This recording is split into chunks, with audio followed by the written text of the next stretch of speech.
Today I will discuss an important topic of Indian Constitution, that is called Vice President of India.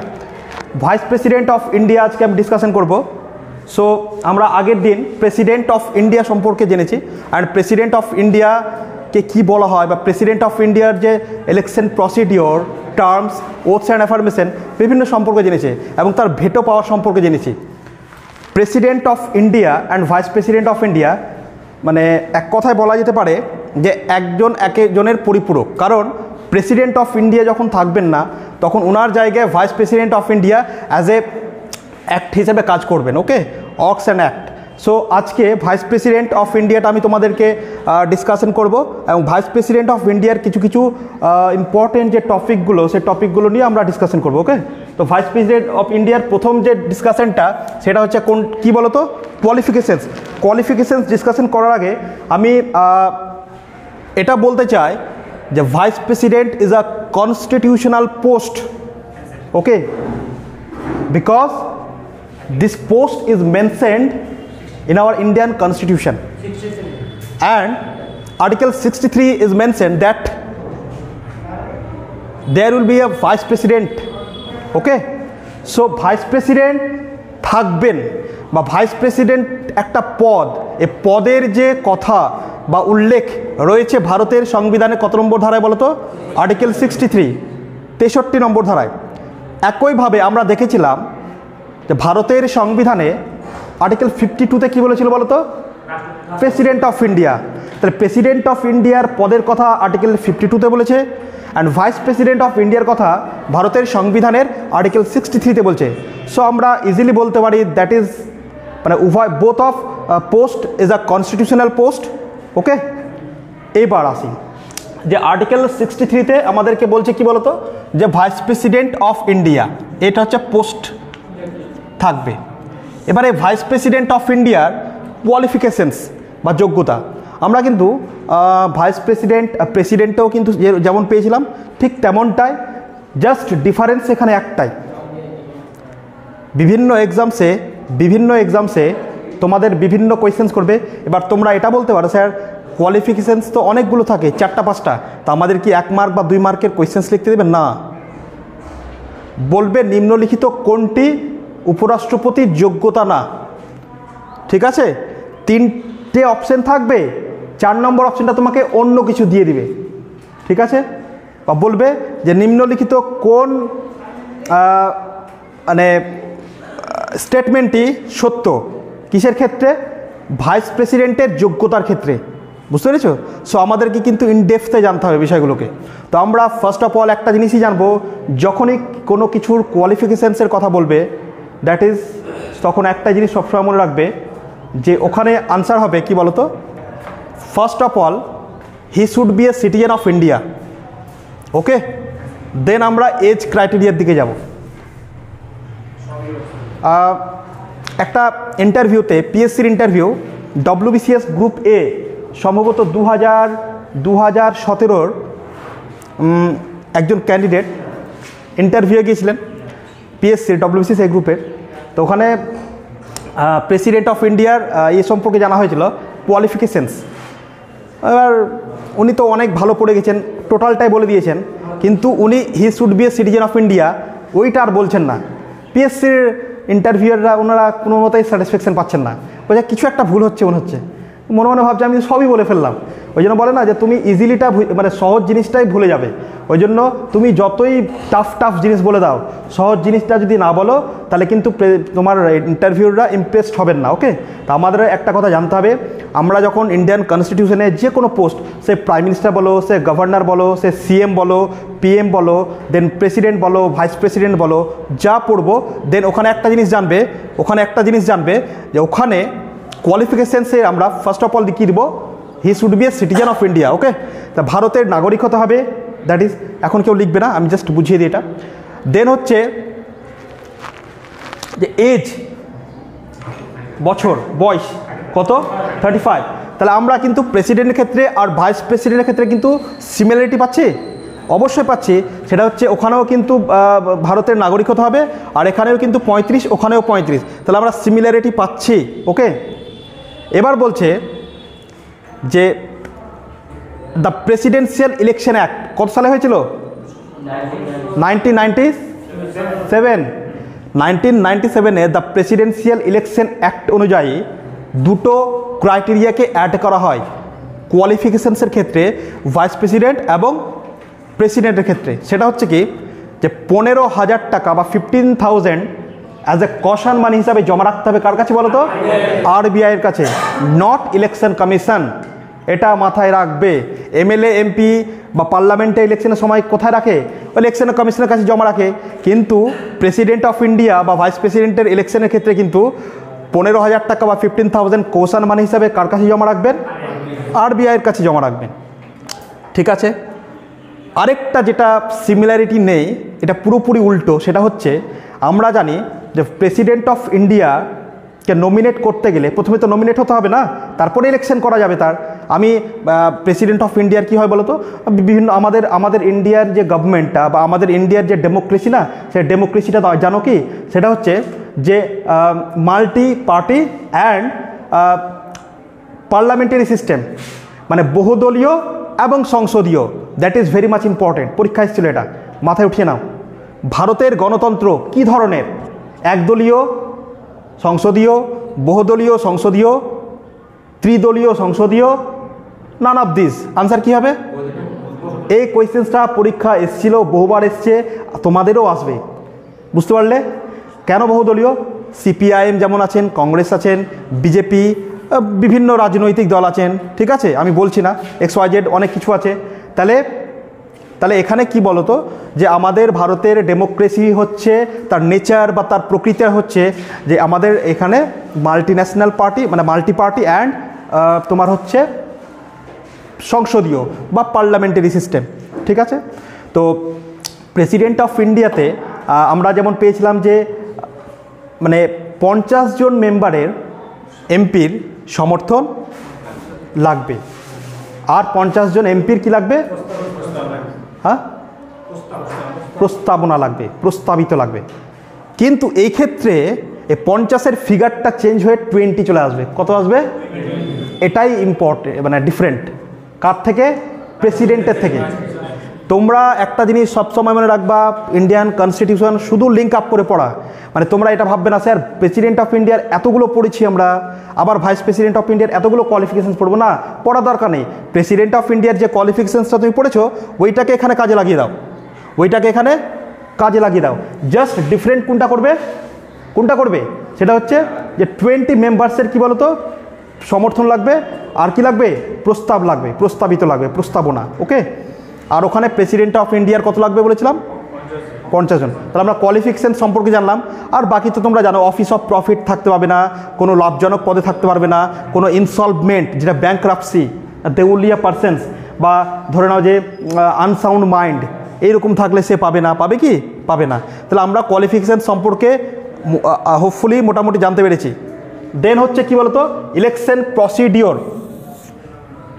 এবার আমি সবসময় president of India আর vice president of India দুটোকে কি করবো বলো তো ট্যালি করে পড়াবো, তাহলে তোমাদের বুঝতে কি হবে? সুবিধা হবে। অ্যান্ড পড়ানোর পরে কিন্তু আমি জিজ্ঞেসও করবো। সো লেকচারটা একটু মন দিয়ে শুনবে সবাই। Okay. Election procedure. Vice president of India is elected by the people? Yes or no? Yes or no? No. আমরা প্রেসিডেন্ট অফ ইন্ডিয়াকেও নির্বাচিত করি না, ভোট দিই না, আর ভাইস প্রেসিডেন্টকেও ভোট দিই না। তাহলে ভোটটা কে দেয়? আমরাই দিই, ইনডিরেক্টলি দিই। আমরা আবার দিলাম ইনডিরেক্টলি, এটা আবার কী করে হয়? আমরা যেই অ্যাসেম্বলিতে যে এমএলএদেরকে, পার্লামেন্টে যে এমপিদেরকে পাঠিয়েছি তারাই ভোট দেয়। তাহলে যে রাজ্যে যে দলের সংখ্যাগরিষ্ঠতা বেশি, তাহলে সেখানে ভোট পাবে সেই দলটা বেশি। বুঝতে পেরেছো? তো এই হচ্ছে আমাদের ইনডিরেক্টলি ভোট দেওয়াটা। চলো, তো কি করে এখানে আমরা দেখেছিলাম যে প্রেসিডেন্ট অফ ইন্ডিয়ার যে ইলেকশন প্রসিডিওরটা, প্রেসিডেন্ট অফ ইন্ডিয়া, ঠিক আছে, এই ইলেকশনটা যে আমরা দেখেছিলাম না, সেই ইলেকশনটাতে কারা কারা পার্টিসিপেট করেছে বলো তো? যে both houses of parliament and state legislative অ্যাসেম্বলির মেম্বাররা করেছিল, আর ইউনিয়ন টেরিটরির দিল্লি আর পুদুচেরির মেম্বাররা কি করেছিল? অংশগ্রহণ করেছিল। আর নমিনেট মেম্বাররা কি অংশগ্রহণ করতে পারবে প্রেসিডেন্ট ইলেকশনে? না। এটা পরীক্ষায় ভেরি মাচ ইম্পর্টেন্ট, কারণ প্রেসিডেন্ট অফ ইন্ডিয়ার শুধু ওই লিখালাম আমি গাদা গাদা করে দিলাম, কিচ্ছু হবে না। জাস্ট লেকচারটা শুনলে পরীক্ষা তুমি পারবে। তাহলে নমিনেট প্রার্থীরা বা নমিনেট এমপিরা বা এমএলএরা তারা কি ভোট দানে অংশগ্রহণ করতে পারবে প্রেসিডেন্টের? একদমই না, পারবে না। তাহলে কারা কারা পারবে? বোথ হাউসেস অফ পার্লামেন্টের যে মেম্বাররা, elected member and state legislative assembly বা রাজ্য আইনসভা। তাহলে সহজ ভাষায় যদি আমি বলি, তাহলে কি বলতো, রাজ্যসভা আর লোকসভার উভয় সদস্যের মেম্বাররা, প্রতিটা অঙ্গরাজ্যের বিধানসভার সদস্যরা, নির্বাচিত সদস্য, এবং কেন্দ্রশাসিত অঞ্চলের দিল্লি আর পদুচেরির মেম্বাররা পাচ্ছে। ঠিক আছে, কিন্তু কারা অংশগ্রহণ করতে পারবে না? নমিনেট মেম্বাররা পারবে না। কিন্তু এই যে ভাইস প্রেসিডেন্ট অফ ইন্ডিয়ার যে ইলেকশনটা, সেটা কিন্তু একটু আলাদা। সেটা কি বলতো? একটু আলাদা। আমি না ভিপি লিখে দিলাম, ঠিক আছে, কত ভাইস করব। এখানে স্টেট লেজিসলেটিভ অ্যাসেম্বলির মেম্বাররা কিন্তু পার্টিসিপেট করতে পারবে না। তার কারা পারবে? বোথ হাউসেস অফ পার্লামেন্টের নমিনেট অ্যান্ড ইলেক্টেড মেম্বার্সরা। এখানে কিন্তু কে পাচ্ছে? নমিনেট মেম্বার পাচ্ছে। তাহলে বুঝতে পেরেছো? তাহলে বোথ হাউসেস অফ পার্লামেন্টের নমিনেট অ্যান্ড ইলেক্টেড মেম্বাররা কিন্তু অংশগ্রহণ করতে পারবে কোন ইলেকশনে? ভাইস প্রেসিডেন্ট ইলেকশনে। কি মাথায় ঢুকছে তো? বুঝতে পারছো? তাহলে ভাইস প্রেসিডেন্টের যে ইলেকশনটা, সেখানে কারা কারা পারে বলতো? Both houses of parliament, both house of parliament elected and nominated member. ঠিক আছে, নমিনেটেড মেম্বার। তাহলে বোথ হাউসেস অফ পার্লামেন্টের ইলেক্টেড অ্যান্ড নমিনেটেড মেম্বার। তাহলে সহজ ভাষায় তোমাকে যদি বলতে হয়, তাহলে বলবে যে পার্লামেন্টের উভয় কক্ষের সদস্যরা, নির্বাচিত এবং মনোনীত সদস্যরা অংশগ্রহণ করতে পারবে। তাহলে আমরা এখানে কোয়ালিফিকেশন জানলাম, ইলেকশন প্রসিডিওরটাও জানলাম। ঠিক আছে, দেন আমরা এবার কি জানবো বলো তো? Oaths and affirmation. Oaths and অ্যাফার্মেশনটা জানবো। মানে কি? What is the meaning of oaths and affirmation? শপথ গ্রহণ। ঠিক আছে, শপথ গ্রহণটা যেমন প্রেসিডেন্ট অফ ইন্ডিয়াকে কে করায় বলো তো? Chief justice of India, honourable chief justice of India. ওই রকম প্রেসিডেন্ট অফ ইন্ডিয়াকে যেমন সুপ্রিম কোর্টের প্রধান বিচারপতি করায়, তাহলে ভাইস প্রেসিডেন্ট অফ ইন্ডিয়াকে শপথ বাক্য কে করাবে? কে করাবে? ভাইস প্রেসিডেন্ট অফ ইন্ডিয়াকে শপথ বাক্য পাঠ করাবে প্রেসিডেন্ট, একদমই সুপ্রিম কোর্টের হবে না। বুঝতে পেরেছো? কারণ আমি আগেই বলে দিয়েছি যে প্রেসিডেন্ট আর ভাইস প্রেসিডেন্ট একে অপরের কি পরিপূরক। ওই একই রকমভাবে যেমন স্পিকার আর লোকসভার স্পিকার আর ডেপুটি স্পিকার ওই রকমভাবে পরিপূরক, ওই রকম কিন্তু প্রেসিডেন্ট অ্যান্ড ভাইস প্রেসিডেন্ট। তাহলে ভাইস প্রেসিডেন্ট অফ ইন্ডিয়ার ওথস অ্যান্ড অ্যাফার্মেশনটা সহজে বলতে পারো তোমরা যে উপরাষ্ট্রপতিকে শপথ বাক্য কে পাঠ করা। Then answer will be here, কী হবে বলো তো? প্রেসিডেন্ট অফ ইন্ডিয়া করান। এবার আমরা জানবো যে প্রেসিডেন্ট অফ ইন্ডিয়া যখন রিজাইন দেয়, রেজিগনেশন দেয়, কাকে দেয়? আচ্ছা প্রথমে আমাকে এটা বলো, কেন রিজাইন দিবে? কি কারণ হতে পারে? প্রেসিডেন্ট অফ ইন্ডিয়ার রিজাইন দেওয়ার যে কারণটা, সেটা কি হতে পারে? কেন দেবে? ইচ্ছা করলে দিয়ে দিবে? কেউ বলতে পারবে কি হবে? দু একটা পয়েন্ট। প্রেসিডেন্ট অফ ইন্ডিয়া আমরা বলি যে রিজাইন দিয়ে চলে গেল, কেন রিজাইন দিবে? সে তো ভালোই ছিল, ভালো পোস্টে একটা বিলং করছে।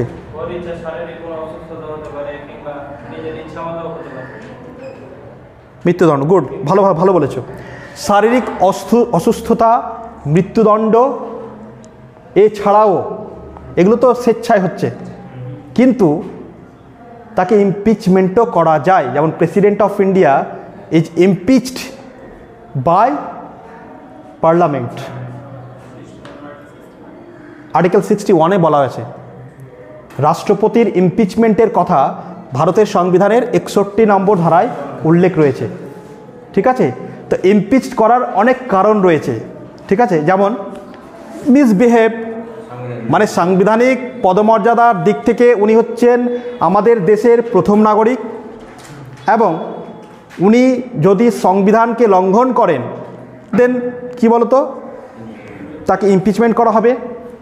তারপরে যদি তোমার ধরে নাও যে ব্যাংকরাপসি, ধরে নাও যে প্রেসিডেন্ট অফ ইন্ডিয়া থাকাকালীন উনি অনেক টাকা লোন নিয়ে দেশ থেকে পালিয়ে গেলেন, ওনাকে রাখবেন? একদমই রাখবেন না। এই সমস্ত ক্ষেত্রে কিন্তু ওনাকে কী করা হয় বলো তো, ওখান থেকে বরখাস্ত করা হয়। তো ওইটাকে আমাদের সংবিধানের ভাষায় কী বলা হয়? ইমপিচমেন্ট। যে প্রেসিডেন্ট অফ ইন্ডিয়ার যে ইমপিচমেন্টের কথাটা আমি তুলে ধরেছিলাম, তো এটা মোটামুটি সবারই জানা আছে আশা করি, যে প্রেসিডেন্ট অফ ইন্ডিয়ার যে ইমপিচমেন্ট, এটা এর প্রসিডিওরটা কী, আর ভাইস প্রেসিডেন্ট অফ ইন্ডিয়া যে ইমপিচমেন্টটা বা রিমুভড করা, এটার তোমার ডেটাটা কি, মানে এইটা ইনফরমেশনটা এটা একটু যদি কেউ বলো আমাকে। আচ্ছা, ইমপিচমেন্ট অফ প্রেসিডেন্ট, দাঁড়াও আমি একটু করে দিই। ইমপিচমেন্ট অফ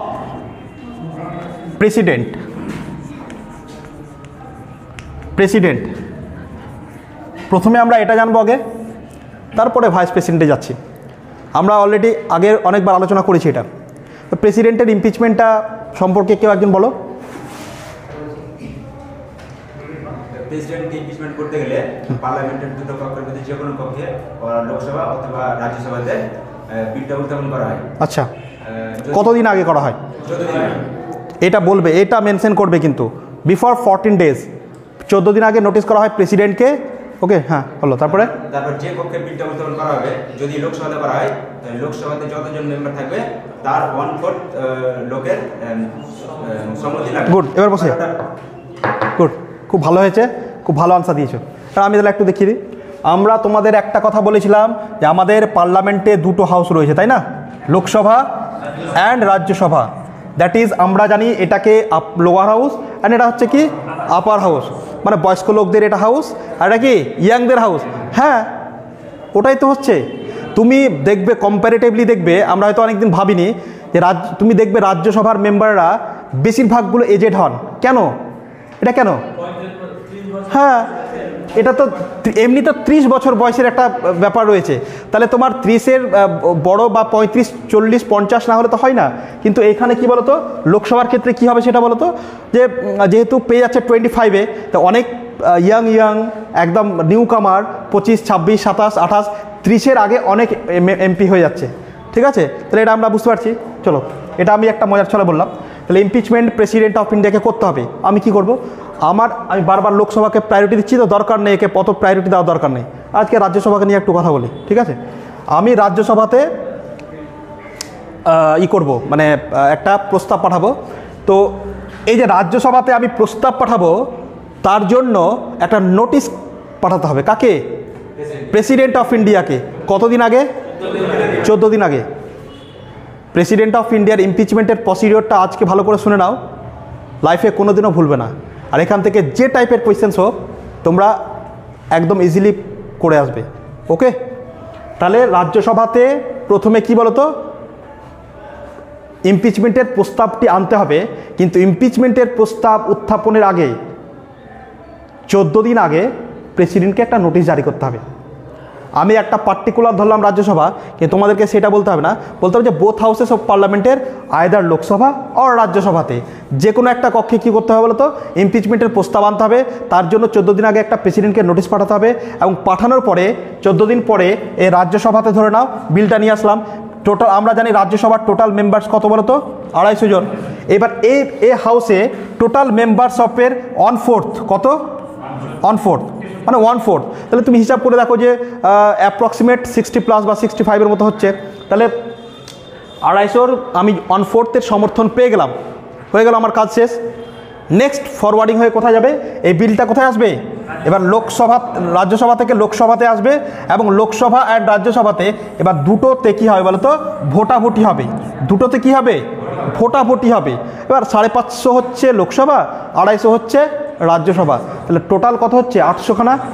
এবার 2-4-10টা তো এমনি কম থাকছে আমাদের, আমরা একটা রাউন্ড ফিগার ধরি না, তাহলে 800 ভোট হচ্ছে আমাদের ধরে না। এবার এই 800 ভোটের মধ্যে লোকসভা রাজ্যসভার মধ্যে ভোটাভুটিতে এবার 2/3 মেজরিটি যে দল পাবে, কোন মেজরিটি? 2/3 বা 2/3 মেজরিটি যে পাবে, তারপরে প্রেসিডেন্টকে ইমপিচমেন্ট করা যাবে। ওকে, কিন্তু ভাইস প্রেসিডেন্টকে ইমপিচমেন্ট করতে গেলে কি করতে হবে, এটা সম্পর্কে আজকে আমরা জানবো। বলো। এটা কারো জানা আছে কি? ক্লাস 12-এ যারা যারা এইচএসে পড়েছো আশা করি ভাইস প্রেসিডেন্ট অফ ইন্ডিয়া কিন্তু ছিল ওখানে, আমি দেখেছি ছিল। যারা যারা 12-এ পড়েছো তাদের জন্য কিন্তু অনেকটা ইজি হয়ে যায়, ইন্ডিয়ান কনস্টিটিউশনটা অনেকটা ইজি হয়ে যায়। এবার ভাইস প্রেসিডেন্ট অফ ইন্ডিয়ার ইমপিচমেন্ট, তাহলে এটা কি করতে হবে? মন দিয়ে শুনবা কিন্তু, ওকে? আচ্ছা, আমাকে একটা কথা বলো, এ ভাইস প্রেসিডেন্ট অফ ইন্ডিয়া লোকসভার লোক না রাজ্যসভার লোক? ভালো করে শুনবা মন দিয়ে, কোনো বই পড়তে হবে না। তাহলে রাজ্যসভার লোক, ওকে? তো কার অধিকার বেশি থাকছে ভাইস প্রেসিডেন্টের ওপর? ভাইস প্রেসিডেন্টের ওপর কার অধিকার বেশি থাকছে? রাজ্যসভার। এবার তোমরা বলে স্যার অধিকারের আবার কি হলো এখানে? অবশ্যই হলো। আচ্ছা বলো তাহলে রাজ্যসভার অধিকার ভাইস প্রেসিডেন্টের ওপর, কেন লোকসভার নাই কেন? লোকসভার অধিকার কার ওপর ছিল? স্পিকারের উপর। কার উপর গো? স্পিকার। ঠিক আছে, লোকসভাকে পরিচালনা করে স্পিকার, রাজ্যসভাকে পরিচালনা করে কে? Vice president. আর্টিকেল 64-এ বলা হয়েছে যে he is the ex officio chairman of Rajya Sabha. কে? Vice president. তো লোকসভাকে স্পিকারকে বাদ দেওয়ার সময় লোকসভার করছে এককভাবে, তখন তো রাজ্যসভাকে কিছু বলছে না। তাহলে রাজ্যসভা থেকে ভাইস প্রেসিডেন্টকে করবে, তো একে কেন জানাবে? কেন জানাবে? কোনো দরকার নেই। ঠিক আছে, বই এভাবে লেখা নেই, আমি জাস্ট এমনি বোঝানোর জন্য বলছি। এবার ভাইস প্রেসিডেন্টকে ইমপিচমেন্টের প্রস্তাবটি পার্লামেন্টের শুধুমাত্র রাজ্যসভায় আনতে পারে, শুধুমাত্র রাজ্যসভায় আনতে পারে। এবং রাজ্যসভায় যখন এই বিলটা নিয়ে আসলো তখন কি বলতো, কত মেজরিটি পেতে হবে? 2/3 মেজরিটি পেতে হবে। 250 2/3 কত হচ্ছে রাজ্যসভায়? বলো কত ফিগার আসছে? 8 3 24, 85 না কত হচ্ছে? হ্যাঁ ঠিক আছে, একটা রাউন্ড ফিগার 85 ধরে নাও, 85 ধরে নাও। হ্যাঁ 85 পেয়ে গেল। এবার পেয়ে যাওয়ার পর এটা তো এখানে পাস হয়ে গেল। এবার এর সম্মতি, মানে লোকসভার একটা লাগবে, কি বলবো, এটা মানে সম্মতি। কিন্তু এটা কি লোকসভা সম্মতি না দিলে কি হবে না? একদমই হবে। যেহেতু একটা ফর্ম্যালিটিস রয়েছে যে ভাই তুই লোকসভা আছিস, যা ঠিক আছে, কিন্তু মেনলি হচ্ছে যে রাজ্যসভায় একমাত্র উপরাষ্ট্রপতির ইমপিচমেন্টের প্রস্তাবটি উত্থাপন করা যায়, এবং একমাত্র ওই হাউসে 2/3 মেজরিটি যখন পাশ করবে তখন 2/3, তখন ওইটা কি হয় বলো তো? ওটা কোথায় যাবে? ওটা লোকসভায় যাবে, এবং লোকসভায় যাওয়ার পর সেটা কি হবে? পুরোপুরিভাবে তাকে ইমপিচমেন্ট করা হবে। ঠিক আছে, এটা মাথায় রাখো সবাই। এবার নেক্সট পয়েন্ট বলো, নেক্সট পয়েন্ট কি হবে বলো?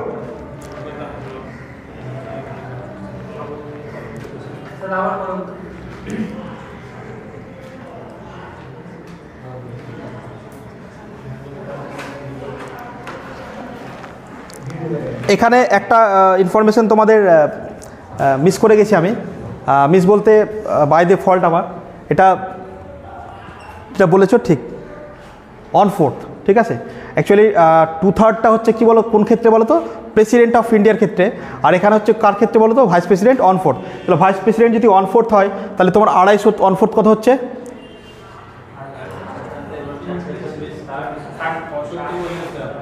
250কে তুমি করে দাও 1/4,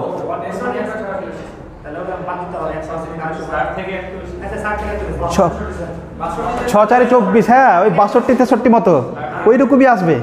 তাহলে এইটা তোমার 1/4 লাগবে। ঠিক আছে, চলো। আচ্ছা, এবার ভাইস প্রেসিডেন্টের যে তোমার যখন রিজাইন দিবে সেই যখন কি দিবে বলো তো? রিজাইন বা পদত্যাগ করবে। এই পদত্যাগ পত্রটা কাকে জমা দিয়ে বলো? পদত্যাগ পত্র কি প্রাইম মিনিস্টারকে দিবে, না পার্লামেন্টকে দিবে, না রাজ্যসভাকে দিবে? রাষ্ট্রপতিকে দিবে।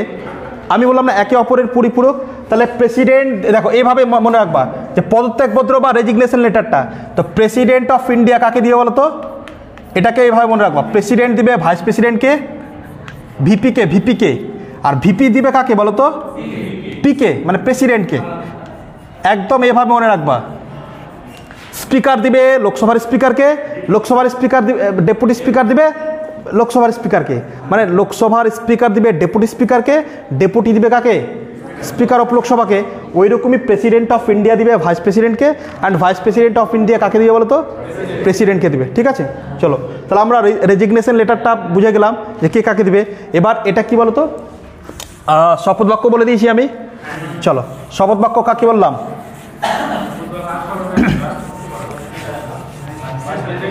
রাষ্ট্রপতিকে শপথ বাক্য পাঠ করাবে কে, সুপ্রিম কোর্টের প্রধান বিচারপতি, কিন্তু উপরাষ্ট্রপতিকে শপথ বাক্য পাঠ করবে কে, রাষ্ট্রপতি। ঠিক আছে, এবার কার্যকালের মেয়াদ বা টার্মস, কার্যকালের মেয়াদ বা টার্মস, তাহলে এক্ষেত্রে আমরা কি বলতে পারি বলতো,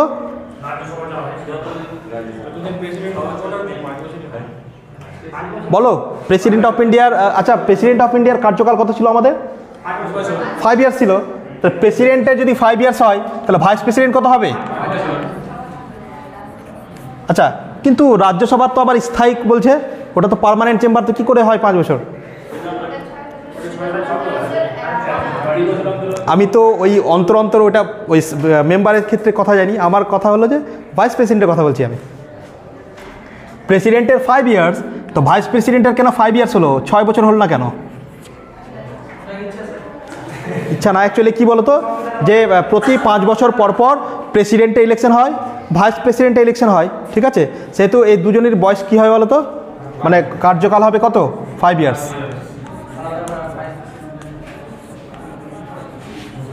চলো এবার আমরা স্যালারি সম্পর্কে একটু জেনে নিই। মেন তো হচ্ছে স্যালারি, তাই না, তারপরে অন্য কিছু। দেখো বিষয়টা হচ্ছে যে স্যালারির যে বিষয়টা না, এই স্যালারির বিষয়টা কিন্তু 2017 আগে স্যালারি স্ট্রাকচারটা আলাদা ছিল।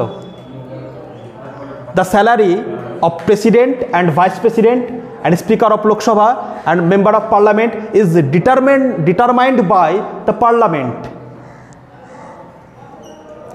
and the salary is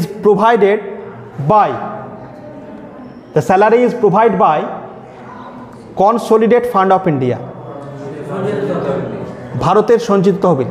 এখানে দুটো জিনিস জানার আছে, ভারতের প্রধানমন্ত্রী, ভারতের রাষ্ট্রপতি, ভারতের উপরাষ্ট্রপতি, CAG that means comptroller and auditor general, speaker of Lok Sabha, deputy speaker, এদের যে স্যালারিটা কে প্রোভাইড করে বলো তো, কনসলিডেট ফান্ড অফ ইন্ডিয়া, মানে ভারতের সঞ্চিত তহবিল। এটা কত নম্বর আর্টিকেলে রয়েছে বলো তো, আর্টিকেল 266।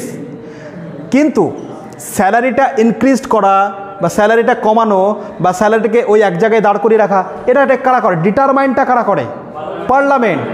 যদি বলা হয় যে প্রধানমন্ত্রী বা প্রেসিডেন্ট অফ ইন্ডিয়ার স্যালারিটাকে কে নির্ধারণ করে, আমরা কি কনসলিডেটেড ফান্ড অফ ইন্ডিয়া লিখবো, ওটা একটা ফান্ড, ও তো ওখান থেকে তো প্রোভাইড করা হয়, অলওয়েজ পার্লামেন্ট। তো এটা মনে রাখবা, স্যালারি কী হয়েছিল বলতো 2017, কত 2017-এ স্যালারি স্ট্রাকচার হয়েছিল। সে স্যালারি স্ট্রাকচারে আমরা তার আগে জানতাম যে প্রেসিডেন্ট অফ ইন্ডিয়ার বেতন হচ্ছে কত 1.5 lakhs পার মান্থ। আগে কত ছিল, এ 2017-এর আগে, মানে বিফোর 2017 কত ছিল বলতো, 1.5 lakhs কত পার মান্থ। ঠিক আছে, কিন্তু আফটার 2017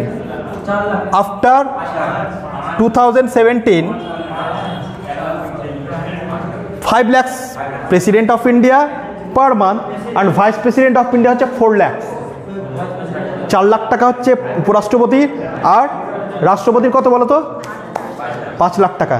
এটা কত সালের, এটা তোমার নতুন 2017।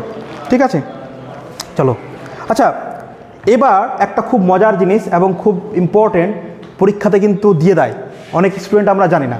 আমরা মেনলি একটা কথা মনে রাখবা, যদি ইলেকশনের ডিসপিউট হয়, আচ্ছা পঞ্চায়েতের ইলেকশন, জেলা পরিষদ মানে লোকাল গভর্নমেন্টের যেগুলো ইলেকশন, মিউনিসিপ্যালিটি ইলেকশন, লোকসভার ইলেকশন, রাজ্যসভার ইলেকশন বা বিধানসভার ইলেকশন, এই ইলেকশনে যদি কোনো ডিসপিউট হয় না, ডিসপিউট মানে বুঝতে পারলে তো, কোনো সমস্যা বিবাদ দেখা দেয়, সেক্ষেত্রে সলিউশনটা কে করে, সলিউশনটা কে করবে, ইলেকশন কমিশন বা EC.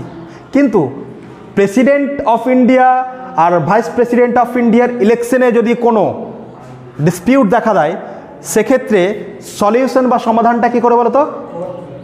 Supreme court of India. এটা মাথায় রাখবে। একবার পরীক্ষা এসেছিল, 99.9% ছেলে কিন্তু ইলেকশন কমিশন করেছিল। ইলেকশন কমিশনটা সবাই করবে, কারণ জানে নির্বাচন তো ইলেকশন কমিশন করে, তাহলে ইলেকশন কমিশনের সমাধান করবে। একমাত্র রাষ্ট্রপতি আর উপরাষ্ট্রপতির নির্বাচন সংক্রান্ত কোনো বিবাদ দেখা দিলে সেক্ষেত্রে মীমাংসা কী করে বলো তো? সুপ্রিম কোর্ট অফ ইন্ডিয়া করে। বাদবাকি যতগুলো ইলেকশন রয়েছে সেগুলো মীমাংসা কী করবে? Election commission of India. ঠিক আছে, এটা মাথা রাখবে। আর ইলেকশন কমিশন অফ ইন্ডিয়া তোমার সুপ্রিম কোর্ট অফ ইন্ডিয়াকে তোমার আরবিআই বা রিজার্ভ ব্যাঙ্ক অফ ইন্ডিয়াকে আমাদের প্রেসিডেন্ট কত দেয়? 15,000 দেয় কোষান মানি, ভাইস প্রেসিডেন্টও 15,000 দেয়। এগুলো মাথায় রাখবে। ঠিক আছে, খুব সহজ সহজ জিনিস, ইজিলি হয়ে যাবে এগুলো, এই সব জিনিসগুলো।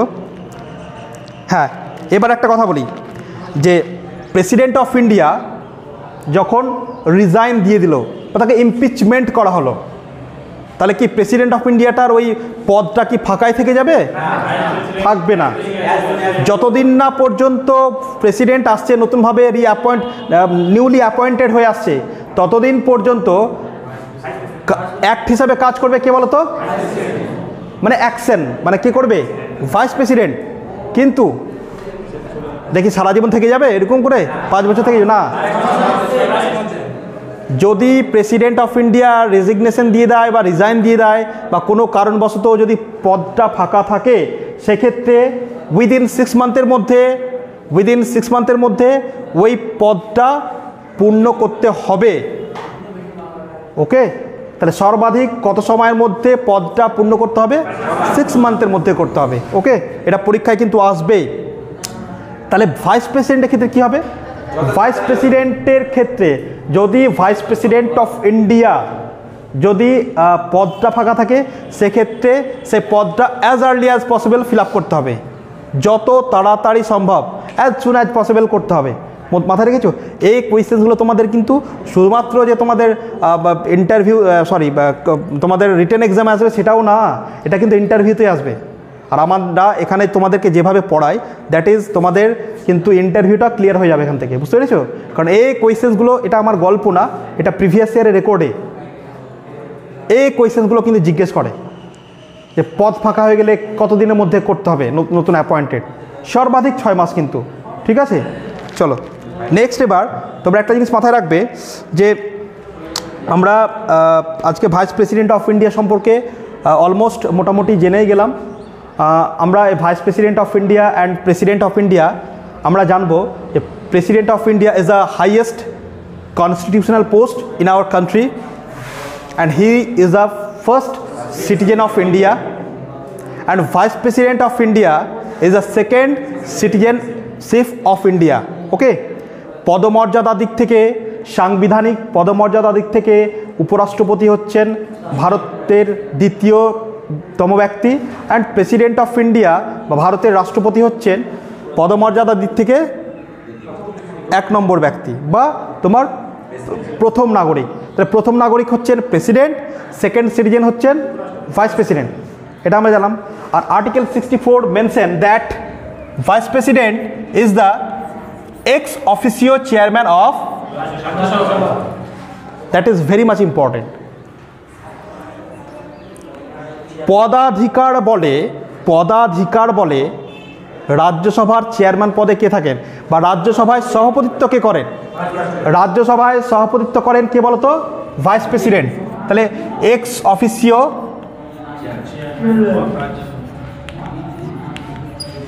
Officio chairman of Rajya Sabha,